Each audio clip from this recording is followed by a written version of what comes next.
যে কোনো সম্পর্কের ভিত হচ্ছে রেসপেক্ট। সেটা যে সম্পর্কই হোক না কেন, সম্পর্কের মধ্যে কিন্তু রেসপেক্ট থাকা খুব দরকার। যদি রেসপেক্টই না থাকে তাহলে ভালোবাসা কোথা থেকে থাকবে? তাই যে কোনো সম্পর্কই হোক না কেন, একটু তলিয়ে ভাবুন যে আপনি সেই সম্পর্কে নিজের রেসপেক্টেড পারসন, নিজে সম্মান পান এবং আপনি কি অন্যকে সম্মান করেন। কারণ আমরা সবসময় ভাবি আমাদের সম্পর্কের মধ্যে খুঁটিনাটি ঝামেলা হলে অন্যের উপর দোষারোপ করি। তাই এটা ভাবুন যে আপনি অন্যকে সম্মান করছেন কিনা এবং আপনি নিজে সম্মান পাচ্ছেন কিনা।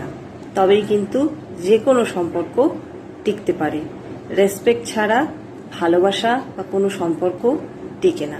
সেই ভালোবাসা বাবা মার সঙ্গে হতে পারে, বন্ধু বান্ধবের সাথে হতে পারে, বা ভাই বোনের সাথে হতে পারে, বা ক্লোজ রিলেশনশিপে